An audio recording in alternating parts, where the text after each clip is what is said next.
here we are. Blast from the past. So many of you watching this may not have been born when these computers were made. This is a computer from the late 90s. This is 2000-ish. And then just for a size comparison, this is a modern computer from a few years ago. So the person that I did some work for said, "Do you want my old computers? They're from dates unknown." And I said, "Sure." And it's a blast from the past for me because when I used to be a computer tech, it was 1998. And I remember these things. So the date, the manufacturer or assembly date on this one is 2001. He told me that this is a better one and that this was actually his first one. So I'm not sure on the date. We'll find out once we open it, but this is just going to be my reaction to these things because actually I believe when this was assembled, it's at the same year of which I was a computer tech. And I remember this kind of case with the big push button thing, clicky. And so I was a tech, but there was a sales floor. And I remember also this is like mid ATX would be like here. Full ATX is here. This is insane. But I remember this because on the sales floor, just to recap how it would work back in 1998, I was the tech, so I would do the assembly of these things. There was a salesperson on the floor, similar to what you would see at, I guess now it's Micro Center. So there was a salesperson and they would show you around the sales floor and they would have demo units and they would say, okay, you can buy this, etc.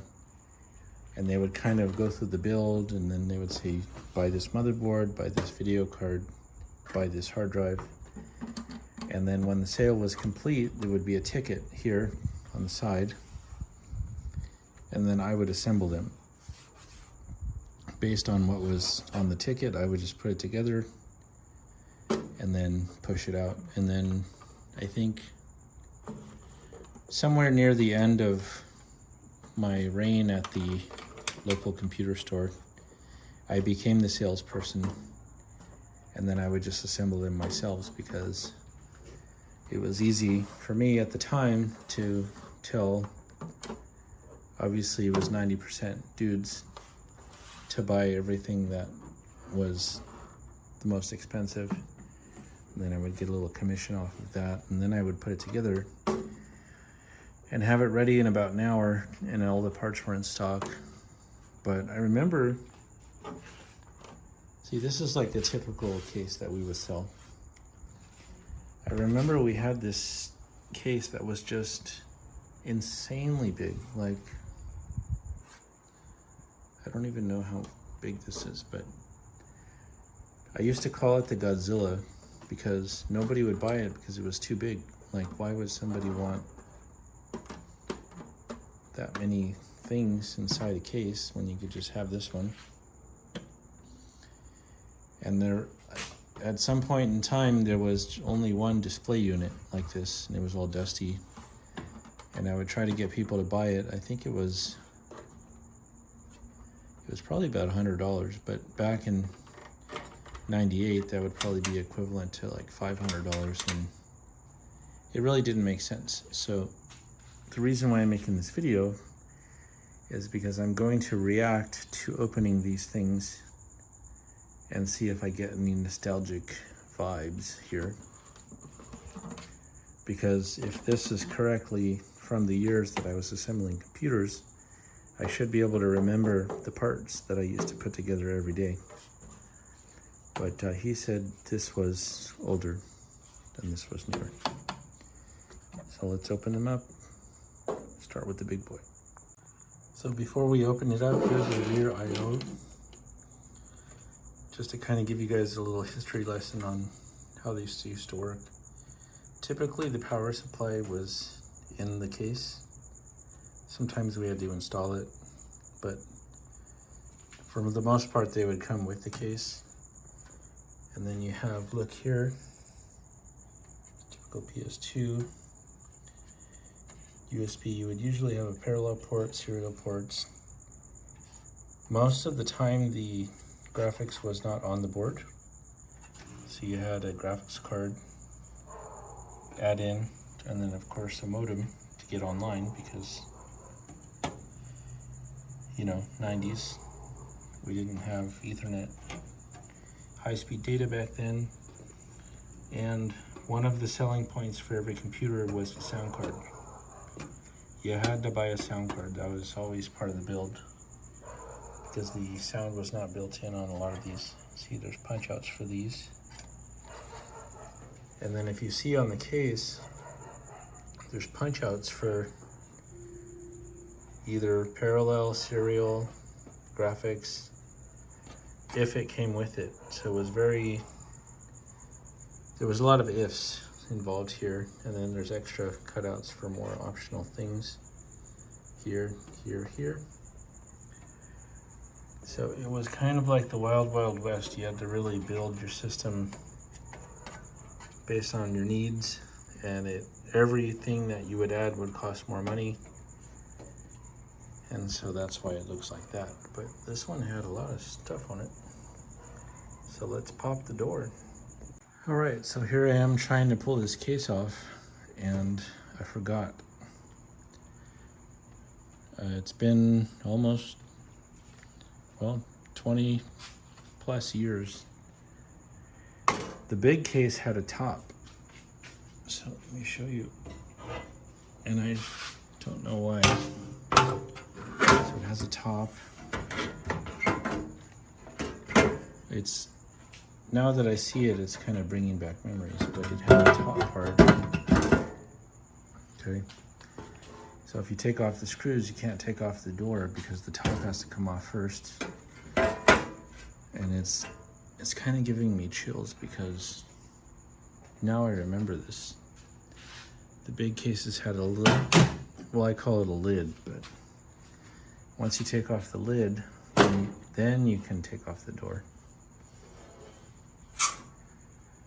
And here we are.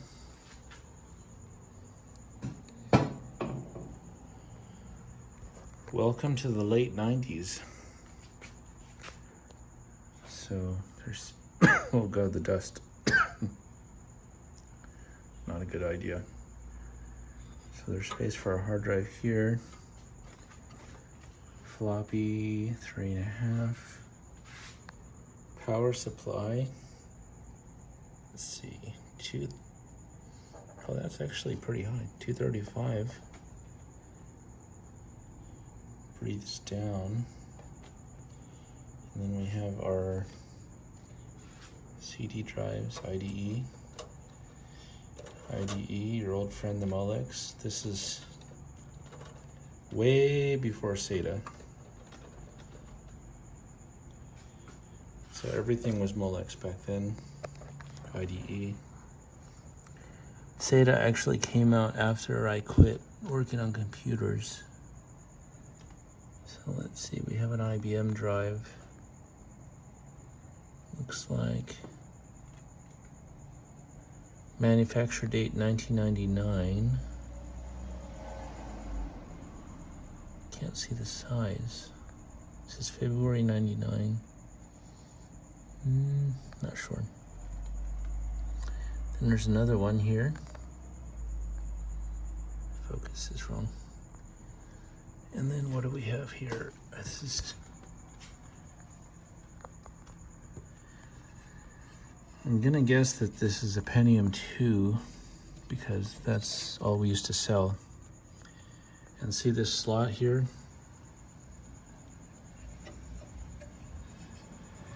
So when you would assemble the system, there was this slot that you had to assemble to the board. And then the Pentium 2 would just click in. It was plastic. You would put this on the motherboard, and then it would snap in. So that was the Pentium 2. But usually they're in a plastic case, so I'm not sure what this is. Interesting. And then you can see here, see that sticker? So we would apply that. So after we would assemble the computer, we would put this sticker on here so that if you removed it, it would void the warranty. And then there was dip switches for the various, like if you had a different megahertz setup, that's what the dip switches were for. And then what else do we have? So this is the graphics card. AGP. So again, another history lesson. So if you were building a budget system, you would have a PCI graphics card, which was about $30 or $40. But if you wanted to be a baller, you would get an AGP graphics card. So that's what that is. AGP, I don't know what this is, but it has a fan on it, which the ones that we used to put in didn't have fans, so that's kind of advanced. Here's the motherboard model number. We'll have to look that up. I feel like I'm one of those people that opens a tomb from like 100 years ago, because this is crazy. This is actually kind of a little better than the ones that we used to do. So there's your modem. Every build had to have a modem so you could go online. And then there's your ISA slots. And this is the sound card. I think this cord goes to, oh, CDN. Okay, so yeah, that's another history lesson. So back in the day, the CD drive had an output. So you would put your CD in here, and then if you didn't have this cord, and let's say you had speakers plugged in the back and you had your whole audio set up, so you couldn't hear the CD on the speakers because there was no digital. So what you would do is you would buy this cable. Let's see if I can pull it up. I remember this for sure. So most CD drives came with this, but if it didn't, it would actually, I remember we used to stock these. So what it is it's a audio output from the CD drive to your sound card. And again, 90% of the time when you would build the computer that we would set up for you, you'd have to buy a sound card. So you could buy the cheap one, or the most expensive one at the time was the Sound Blaster, but you needed a cable that would run from the CD drive to the sound card so that you could have audio out to your speakers. So that was very important. And like I said, usually the motherboard would not have a video out. And then these are just the old 20-pin setups. More dip switches for various things. And then this.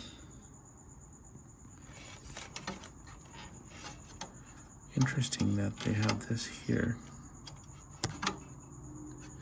Oh, also the, yeah, all the cases had a speaker built in. So that was standard. You had to have a speaker because if the computer didn't boot, the motherboard would provide beep codes to here. So that was important. And it's unusual to have 2 hard drives. So that's Cool.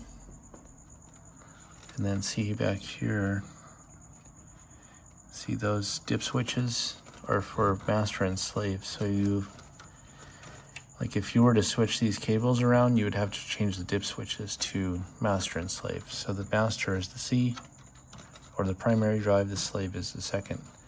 So if you switch them around, you have to change the slaves and the masters, or else it won't work. Very, very old school. And then there's the other drive. This is the other 2 CD drives. This was a high-end build, apparently.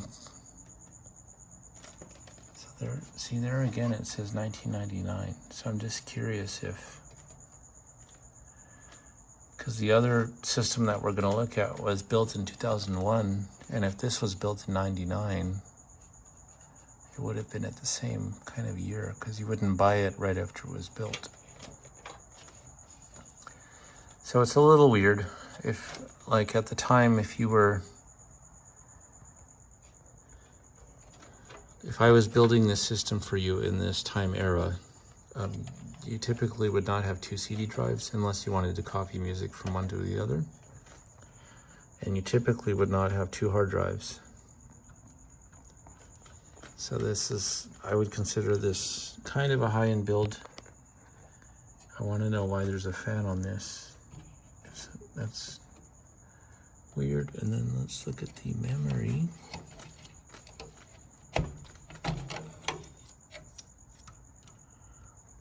So there's the memory. And honestly, I can't remember the memory. It's been way too long. But anyway, there you go. That's an early 2000s build. And I don't know why. I mean, I know we used to sell these cases, but I don't know why they're so big. Like, what would you put? Would you put 4 CD drives? And then another hard drive here, and then you have 2 here, and then another one here, and another one here. So I have no idea. So at the end, we'll figure out what year this is, because I feel like it's like 2001-ish, which was after I quit building. But I remember this, and I've never seen that before, the fan on the processor. Because in the old builds, there was no fans on processors. They just had a heatsink. All right, let's check out the other one. All right, so here's system 2. This has a sticker that said it was assembled in 2001. And I thought the bigger one was older than that, but I think it was also in 2001. So again, now that I remember, the actual case parts were held on by the lid. So there's a screw right here. And then you take off the lid.